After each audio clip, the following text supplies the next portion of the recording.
Hello, good morning to everyone. Today in this video, I'll tell you how you can put Google app on the home screen. Actually, you can keep or put the Google app on the home screen, or instead you can put this widget also. I'll tell you both. Okay, first of all, let me remove this widget. In order to remove any widget or app, you need to press and hold for a few seconds, and then you need to drag and drop on remove.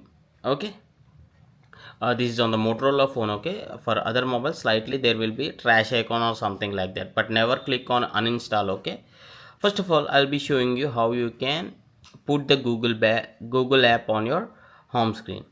So you need to just open the app drawer and find the Google and press and hold for a few seconds and just drag. As soon as you drag, you will be showing up the home screen and you can leave it there. So it will get placed on the home screen.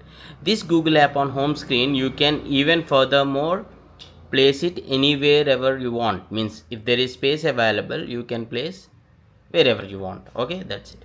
And coming to the search bar widget, the Google search bar widget, press and hold for a few seconds so that you will see this widgets option. Click on this and scroll down until you find this Google. See here, this is the Google, right? Google, then drag and drops, similar. That's it. This is how you can put Google app or Google widget on home screen. I hope you like this video and thanks for watching. Have a nice day.